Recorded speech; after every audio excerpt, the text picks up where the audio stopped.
Busque el capítulo 1 de Efesios. Hoy vamos a hablar del orgullo. Cómo el orgullo pone de manifiesto nuestra depravación y cómo el orgullo precede a la destrucción. Espero que así podamos entender que el orgullo es algo horrible y que busquemos más bien ser humildes. El problema es que mucha gente no entiende la genuina y bíblica humildad. Creen que humildad es tener un complejo de inferioridad y pensar que no son nadie. Mi amigo, eso no es cierto. Usted es alguien que necesita desarrollar el potencial que Dios le ha dado. Necesita entender lo que Dios dice acerca de usted. Necesita saber quién es usted en Cristo. Bien, veamos Efesios 1 desde el verso 1. Pablo, apóstol de Jesucristo por la voluntad de Dios, a los santos y fieles en Cristo Jesús que están en Éfeso, gracia y paz a vosotros, de nuestro Dios el Padre y del Señor Jesucristo.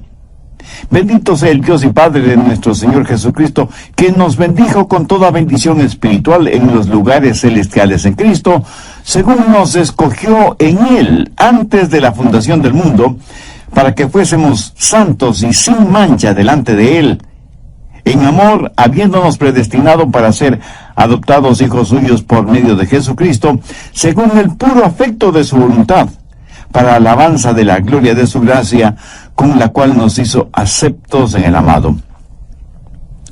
La clave para vivir victoriosamente la vida cristiana es el descubrir quiénes somos en Cristo. Muchos cristianos nunca lo descubren. Son como un hombre que tenía un problema de identidad. No sabía quién era y estaba demasiado cansado para averiguarlo. Sabía que la Biblia tiene muchas porciones que tienen que ver con el comportamiento.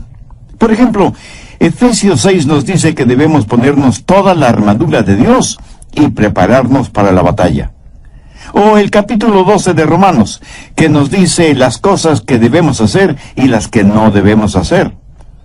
O el capítulo 5 de Mateo, con las bienaventuranzas que nos dicen cómo vivir y actuar.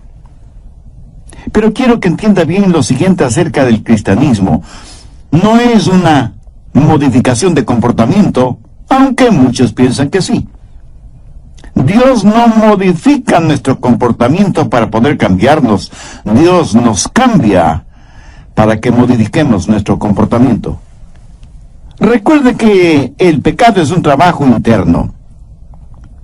El gusano no hace un hueco en la manzana para entrar, sino para salir, porque él nació dentro de la manzana.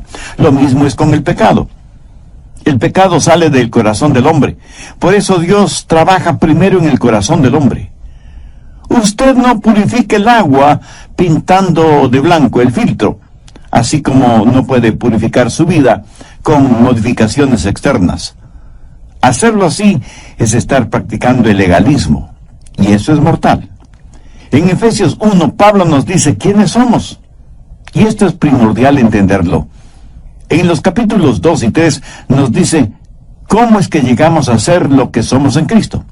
Y en los capítulos del 4 al 6 nos dice cómo vivir porque estamos en Cristo. Y siempre es así el método de Pablo. Primero da una porción doctrinal, lo que somos y cómo llegamos a hacerlo. Segundo, cómo vivir de acuerdo a lo que somos. Primero trata con el ser y luego con el hacer. Ahora, si usted comienza con el hacer en vez del ser, si usted no entiende lo doctrinal y sencillamente comienza en lo práctico, será un legalista. Y se sentirá frustrado porque estará viviendo en contra de una identidad que no tiene ni en su mente ni en su corazón. Jesús dijo que conoceríamos la verdad y que la verdad nos haría libres. O sea, es la verdad la que nos libera. Y la verdad es lo que Dios dice. Y la máxima verdad está encarnada en el Señor Jesucristo. Escúcheme. La verdad no puede liberarle hasta que la conozca. No importa cuán verdadera sea la verdad, no importa cuán maravillosas verdades hay en la Biblia, No habrá ninguna libertad hasta que usted conozca esas verdades. Usted debe conocer lo doctrinal antes que pueda llevarlo a la práctica. A los bebés elefantes, desde que son pequeñitos, les ponen una cadena en la pata de atrás, y esa cadena está asegurada en una estaca clavada profundamente en el suelo. El elefantito trata de liberarse de esa cadena y no puede. Lo trata infinidad de veces, pero la estaca que sostiene la cadena está bien segura en el suelo. Y con el paso del tiempo, el elefante sabe que no podrá zafarse de esa cadena. Y en los circos, usted ve a esos enormes elefantes sujetos por una cadena asegurada en una estaca que apenas está enterrada 15 centímetros en el suelo. El elefante con su tremenda fuerza podrá romper esa estaca como si fuera un palillo de dientes y liberarse, pero no lo hace. ¿Por qué? Porque en su mente recuerda que en el pasado trató miles y miles de veces de romper esa estaca, pero no pudo hacerlo. Así que ahora en el presente ni siquiera lo intenta. Lo que él cree no es la verdad. Piensa que esa estaca lo detendrá, lo cual no es cierto. ¿Sabe? La verdad que puede hacerle libre, o sea, sacar la estaca enterrada en el suelo, pero no sabe que podría sacarla sin mayor esfuerzo, y vive encadenado, en vez de vivir como lo que realmente es. Vive de acuerdo a una percepción errónea, y es esa percepción la que en realidad lo mantiene encadenado. Muchos cristianos no entienden la verdad. No saben lo que son en Cristo.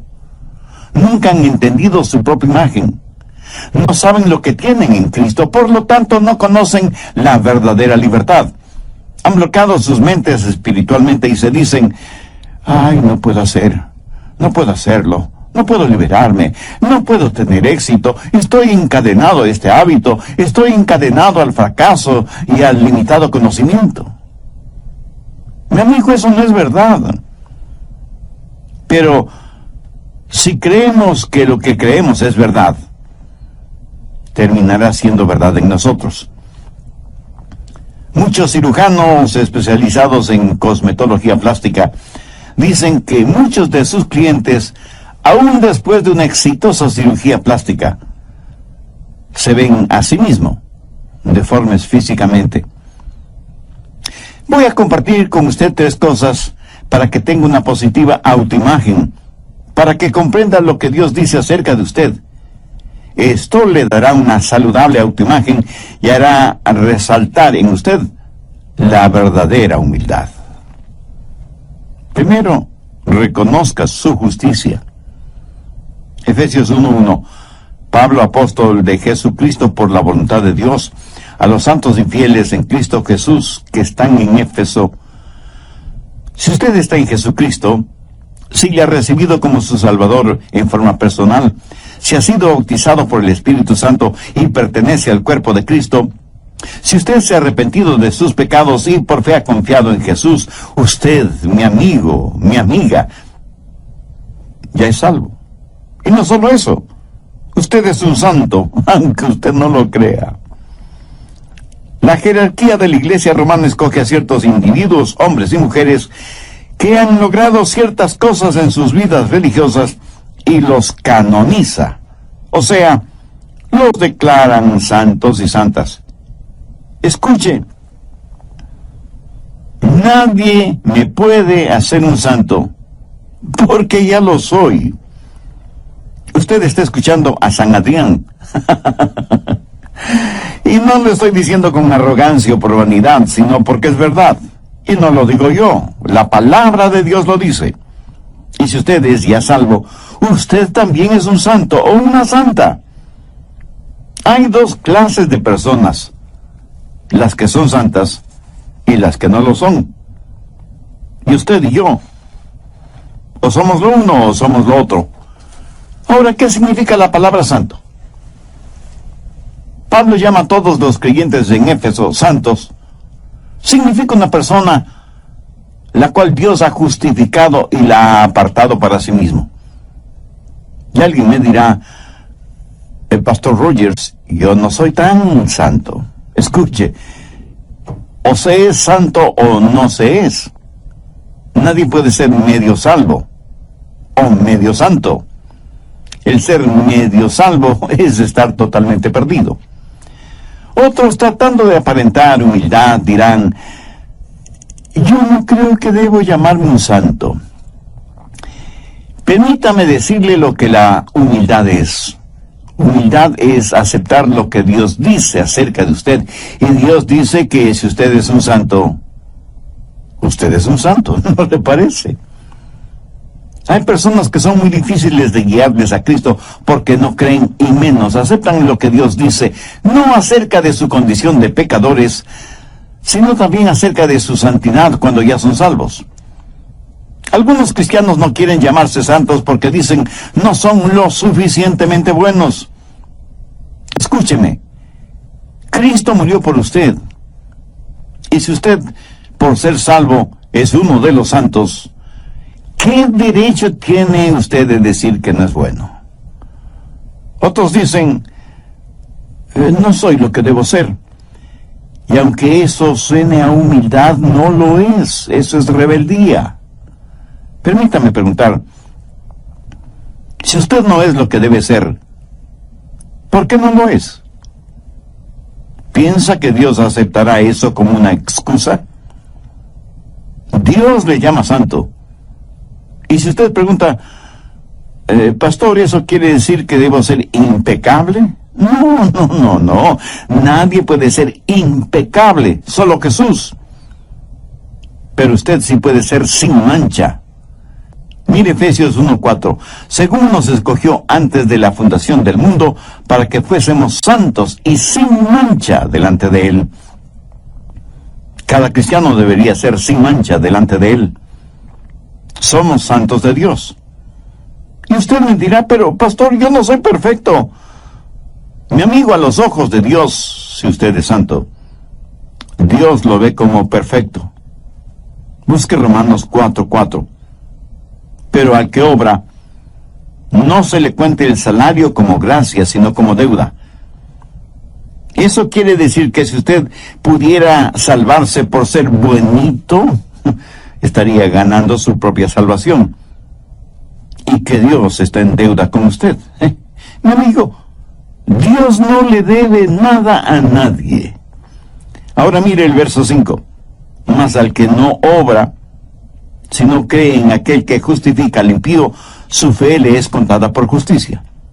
Y en el verso 6 el apóstol dice, como también habla David de la bienaventuranza del hombre a quien Dios atribuye justicia sin obras. La Biblia enseña, porque por gracia sois salvos por medio de la fe, y esto no de vosotros, pues es don de Dios, no por obras, para que nadie se gloríe. Cuando confío en Jesús, el momento que entrego mi corazón a Cristo, en ese mismo instante soy justificado delante de Dios. Soy un santo. Y alguien me preguntará, ¿y qué si vuelvo a pecar? Mi amigo, ¿qué quiere decir con eso, si vuelvo a pecar? Por supuesto que usted volverá a pecar. Todos pecamos. No hay ni una sola persona entre los miles y miles que me escuchan que no haya pecado. Pastor, cuando uno peca después de ser salvo, pierde la salvación. ¿Habrá alguien que no haya pecado después de ser salvo? Estoy seguro que no. Pero si usted se arrepiente de sus pecados y confía en el Señor Jesucristo, usted está justificado delante de Dios. Y si fracasamos espiritualmente, dice la Biblia que en Jesucristo tenemos un abogado que intercede por nosotros delante del Padre. Cuando pecamos, debemos confesar nuestro pecado. Pero ¿cuántos de nosotros hemos confesado que somos hechos justicia de Dios en Cristo? Por eso es que la Biblia dice en Romanos 12:3, digo pues por la gracia que me es dada a cada cual que está entre vosotros, que no tenga más alto concepto de sí que el que debe tener, sino que piense de sí con cordura, conforme a la medida de fe que Dios repartió a cada uno. En otras palabras, el apóstol está diciendo que no debemos envanecernos ni enorgullecernos de la fe y de la gracia que Dios nos ha dado. Así que usted puede tener una autoimagen positiva si sabe quién es en Cristo. Si tiene una personalidad saludable, bien balanceada, entonces tiene la justicia de Dios. Ahora, esta justicia nada tiene que ver con sus obras, porque está únicamente relacionada con su fe en el Señor Jesucristo. Su justicia no es suya propia, sino la justicia que Dios le otorga a usted por medio de los méritos de Cristo, porque lo que Jesús hizo por usted justifica el que haya sido usted justificado. Segundo, confíe en sus recursos. Veamos Efesios 1:3. Bendito sea el Dios y Padre de nuestro Señor Jesucristo, quien nos bendijo con toda bendición espiritual en los lugares celestiales en Cristo. No solo que usted está justificado a los ojos de Dios, no solo que Dios le considera santo, sino que Dios le ha dado todo lo que necesita para vivir la vida cristiana. Ahora permítame hacer una pregunta. ¿Cuántos de ustedes tienen toda la paciencia, todo el amor, toda la sabiduría, todo el dinero o toda la fe que necesitan?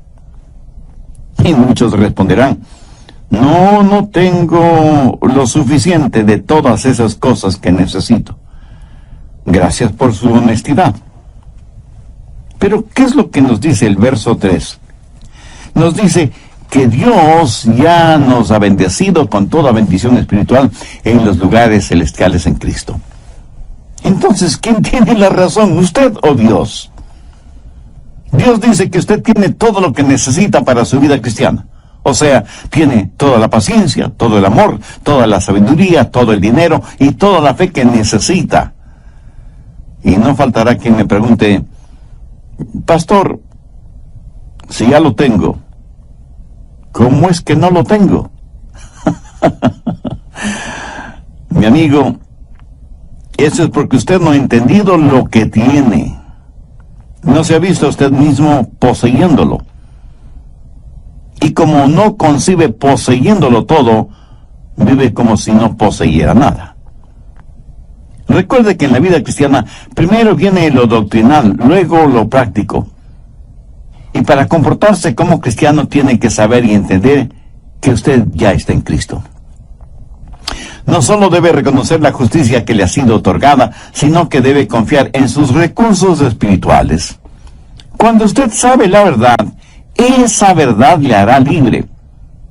Pero si usted no entiende lo que tiene en Cristo, podría estar pidiendo por algo que ya tiene.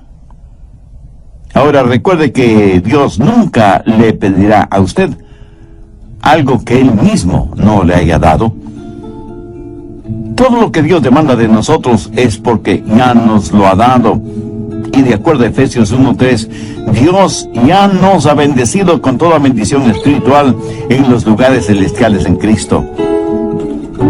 ¿Está usted gozando de esas bendiciones? Creer en lo que Dios dice es mucho más importante que lo que usted piensa.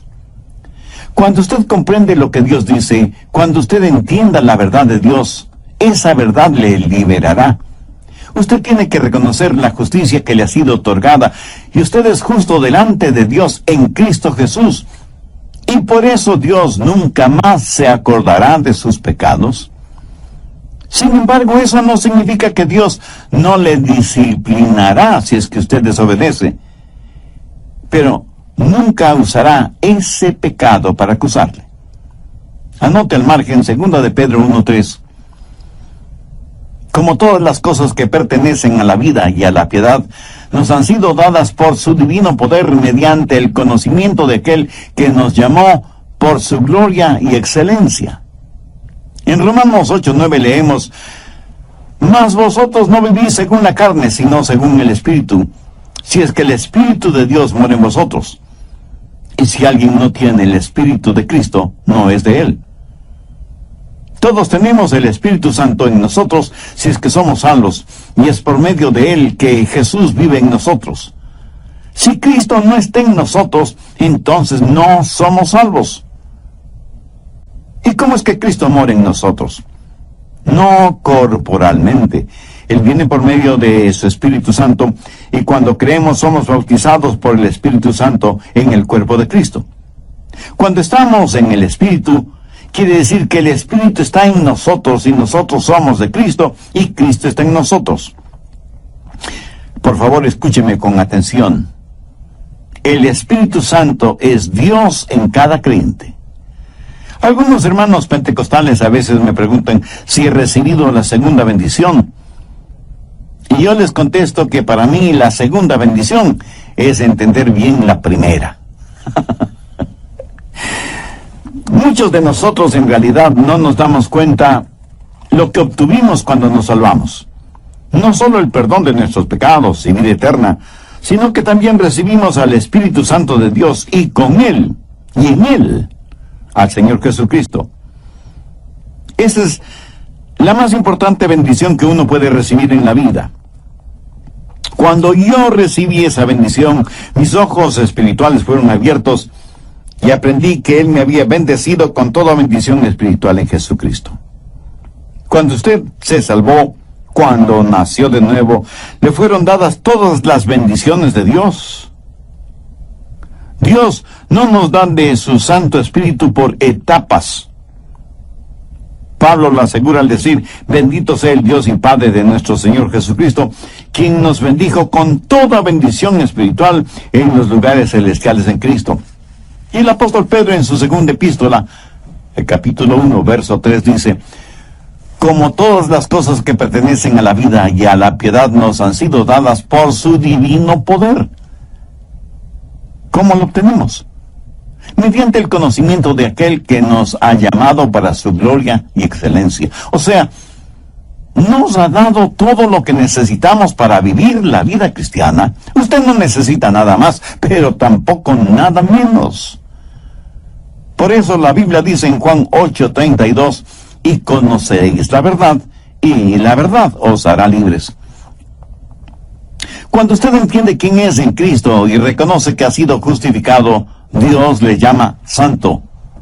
Cuando confía en los recursos con que Dios ya le ha bendecido, entonces la segunda bendición es el descubrir todo lo que le ha sido dada en la primera bendición.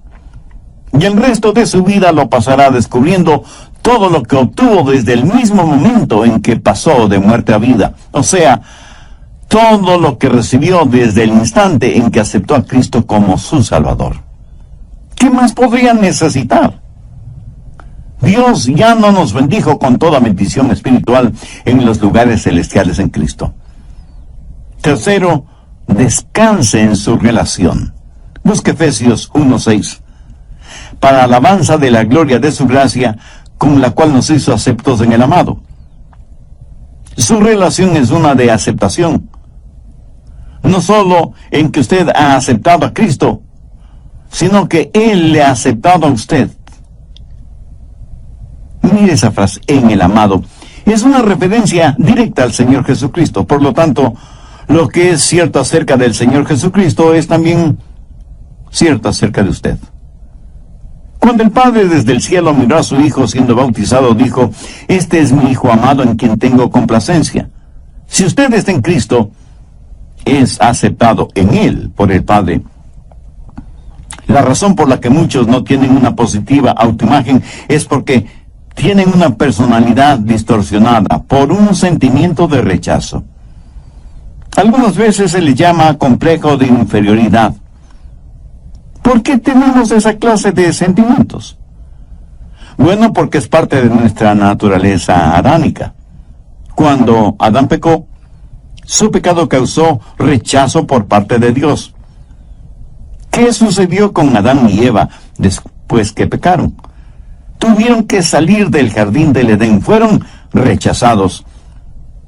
Vivimos en este mundo con esa innata sensación de rechazo, y la mayor parte de nuestra vida la pasamos buscando aceptación.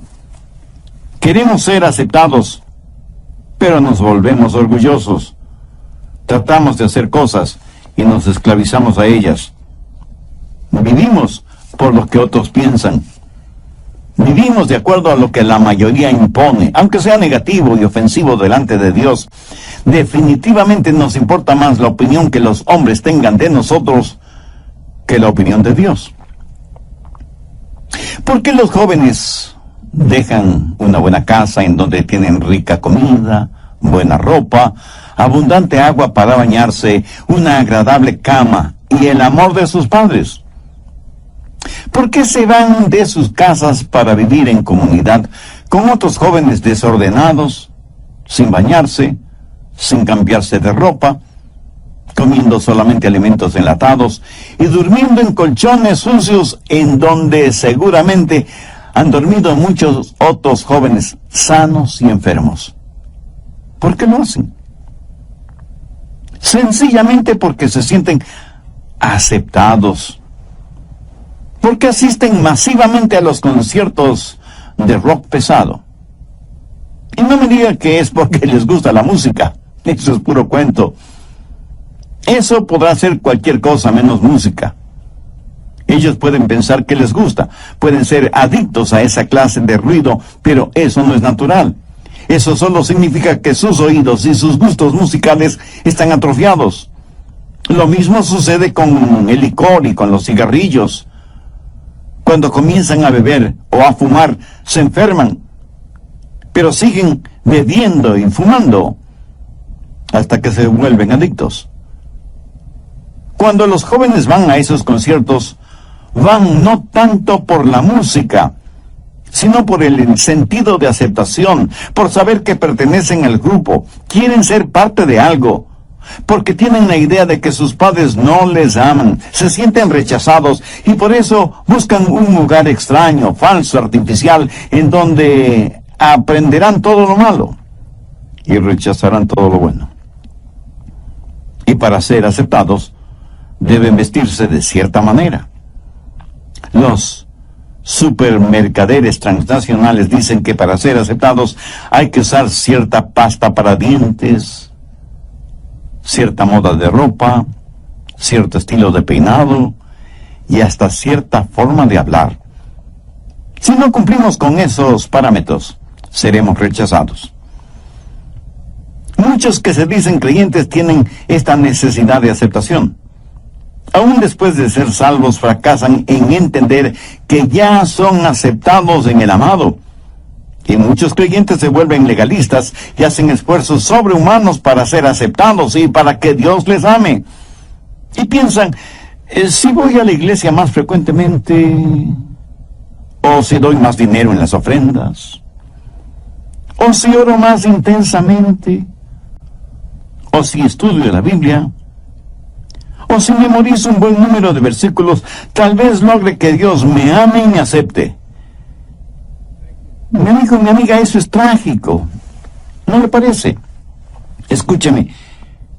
Dios ya le ha aceptado.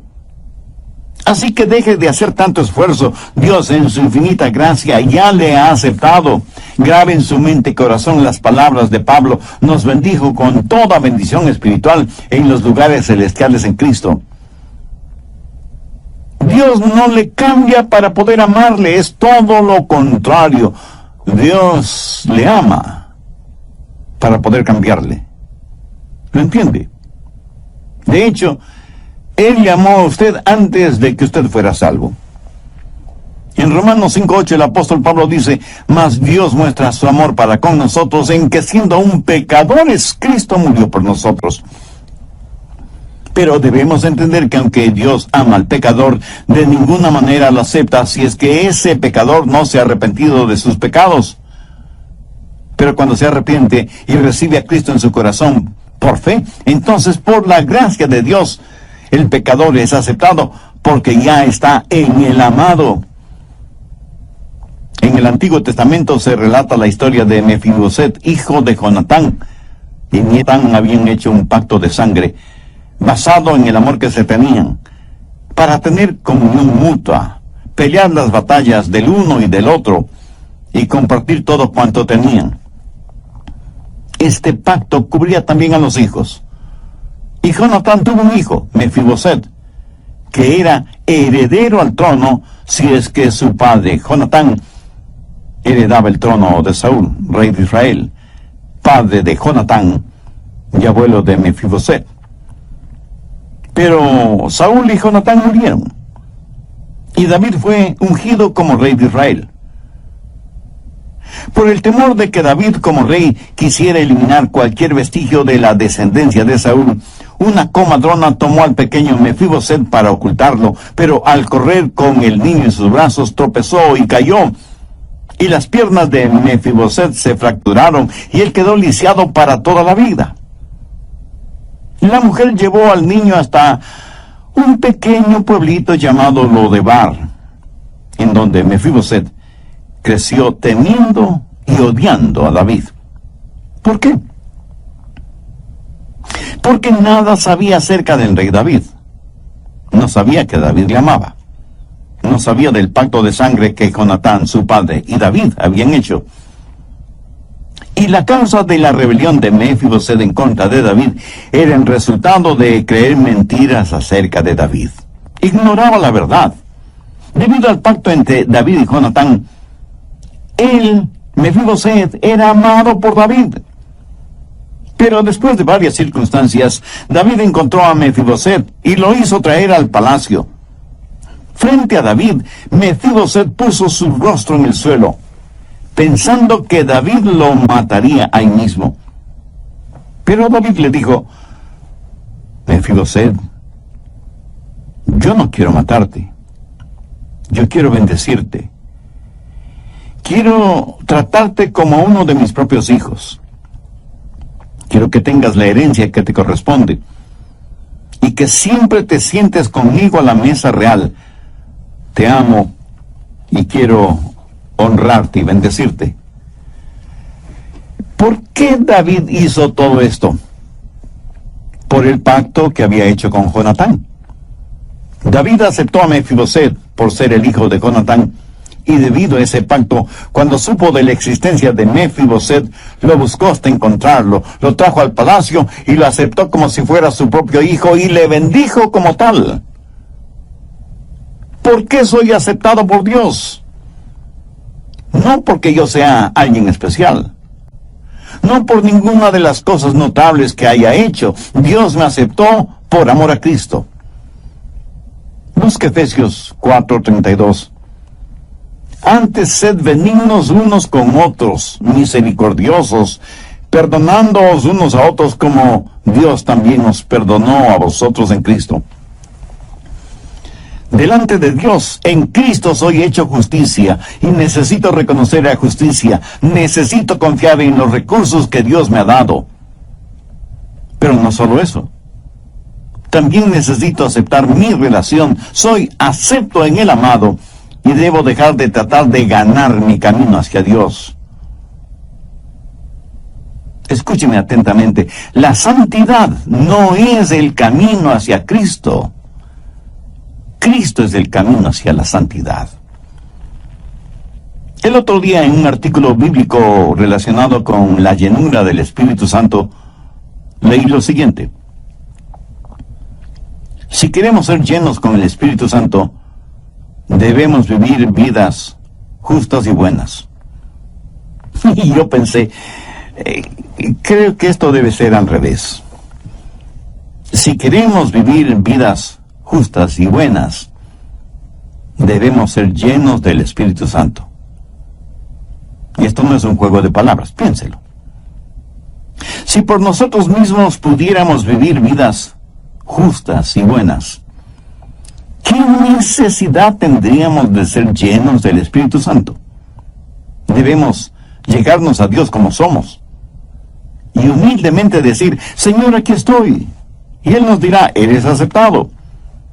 Ahora, si yo me aferro a mis pecados, no podré ser lleno del Espíritu Santo. El momento que me arrepiento de mis pecados y digo: Señor, aquí estoy, ese momento soy aceptado en el amado, soy hecho justicia de Dios en Cristo. Recuerde que Dios no nos cambia para poder amarnos, sino que nos ama para poder cambiarnos.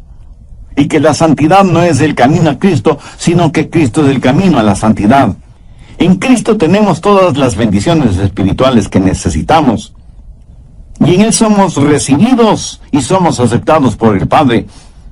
Y cuando sabemos eso con absoluta certeza, tendremos una autoimagen que solo Dios nos la puede dar, que es el comienzo de la imagen de Cristo que Dios quiere que nosotros seamos. Veamos Efesios 1, desde el verso 2. Gracia y paz a vosotros de Dios, nuestro Padre, y del Señor Jesucristo. Bendito sea el Dios y Padre de nuestro Señor Jesucristo, que nos bendijo con toda bendición espiritual en los lugares celestiales en Cristo, según nos escogió en Él antes de la fundación del mundo, para que fuésemos santos y sin mancha delante de Él. Ahora vayamos hasta el verso 6. Para alabanza de la gloria de su gracia, con la cual nos hizo aceptos en el amado. ¿Cómo llegamos a estar en Cristo? Por arrepentimiento y fe. Eso nos hace miembros del cuerpo de Cristo. ¿Qué significa estar en Cristo? Permítame ilustrar esto de la siguiente manera. Suponga que yo le pongo a usted en un barril. ¿Dónde está usted? Pues en un barril. Luego yo pongo ese barril en un río. ¿En dónde está usted? Dentro de un barril en el río, ¿correcto? Bien. Si usted es un creyente, ¿dónde está usted ahora? Pues está en Cristo. ¿Dónde está Cristo?